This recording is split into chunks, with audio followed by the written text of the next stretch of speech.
I'm just upset about the double booking, which I'm sure Silvio here will clear up for us. Maybe you can shed it. I love when a film has a location as one of its characters. And I've actually had the privilege of going to Verona, Italy. So I know just how magical it can really be. So, for the two of you getting to film on location, what did you enjoy most about that? Oh, the food, right, The Kat? food! Surely, the food. The people, the Yeah. locations. I'm such a tourist. I actually, while I was on tour, we stopped. I had the family and we with me, and I made everyone go to Verona, and we did the tram tour and all the things that I didn't have time to do while we were filming. So I fully have done the tourist thing officially. All the spots. We went back to Juliet's balcony. It's pretty ridiculous. Did you queue?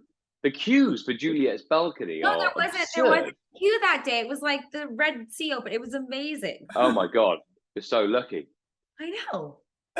Because we when we were shooting there, like we were fortunate enough to just, obviously have that as a location. But I was like, man, if I was coming here on any other day, I would not be queuing that far back with that balcony. I mean, it's Juliet's balcony. There's also Juliet's tomb. There's the arena. There's all the great places to eat. The yard. Oh the my God, the food. I just adore the food. Spoiled.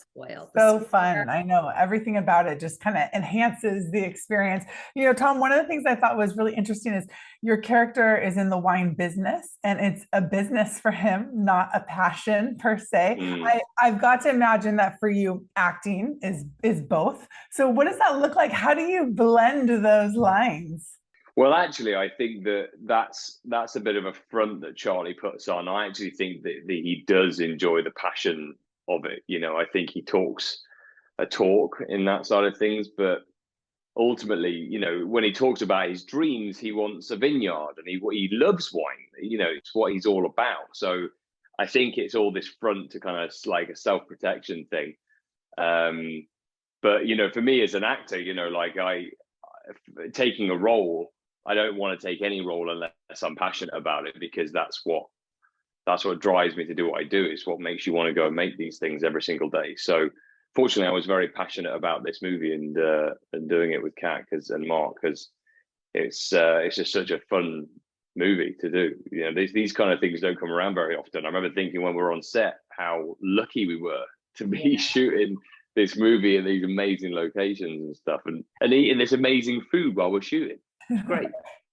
I love that we see this girl who I'm very much alike as far as the structure. When you pulled out that, can't we just play this by ear? Like, yes, she's speaking my language. Everything from reservations to tours to whatever. But then you learn that a little spontaneity, a little trust, and getting pushed out of your comfort zone can enhance things. So talk to me a little bit into both those mindsets. Well, it's not much of a jump for me. Like, I remember talking to Mark, and I'd just gotten back from some trip, and it was the first time we met, and I was like this close to pretending that I wasn't anything like this character and just trying to be cool. And I was like, let me just, and I pulled out my laminated itinerary that I had just laminated. And I'm like, I really don't want to show this to you, because I don't want you to think that you're about to be working with like a super type A person. Because I've done a really good job of making the public think I'm super cool. At least I think, right? Not at all.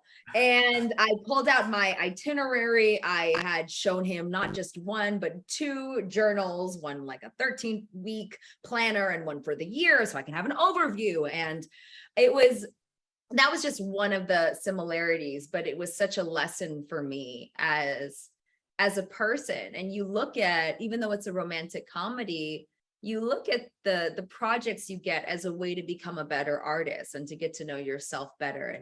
And I learned so much about letting go, and it sucks, and it always is the most uncomfortable thing you could possibly experience. And I don't go into anything willing to change. I hate change. But I learned so much, and it's helped me in my relationship with myself, with my partner, and we had a great time shooting it. It couldn't have been a better way to learn a lesson, but it was definitely like, look at yourself, That's what it felt like. Like the universe was like, do you see what you're like? That's what it was. I love it. Well, you guys, it was such a fun one. So I cannot wait for audiences to go see this one. Thanks for taking the time today. Thanks, Kelly. Thank you.